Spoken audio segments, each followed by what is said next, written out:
Hello guys. So I just wanted to touch base with everyone regarding IXL and the expectations that will be required as of next week, the week of October 12th, 2020. So if you go to your students' weekly plan on Mondays, you are going to start seeing the IXL ELA diagnostic arena listed on their Monday daily or weekly plan.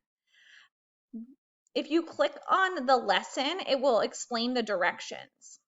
Complete 30 minutes in the ELA diagnostic arena.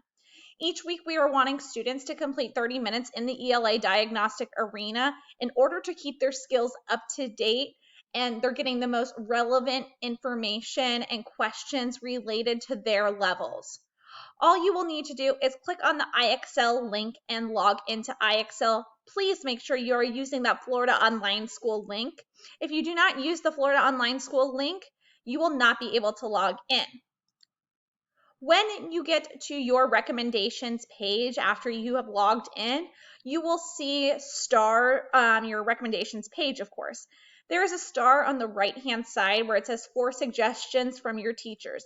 This is collaborated between Miss Jackson's class and my class as well, Miss Nunemaker's.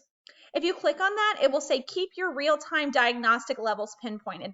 That is the lesson that we are wanting students to do every single week. You need to spend 30 minutes. The diagnostic arena will keep having students answer questions and questions and questions.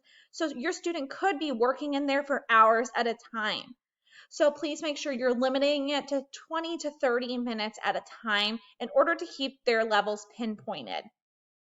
Once you have completed that IXL diagnostic arena, please go back to your weekly plan and make sure you click that the lesson has been completed. I hope this video was informative, and if you have any questions, please reach out to Ms. Jackson or myself.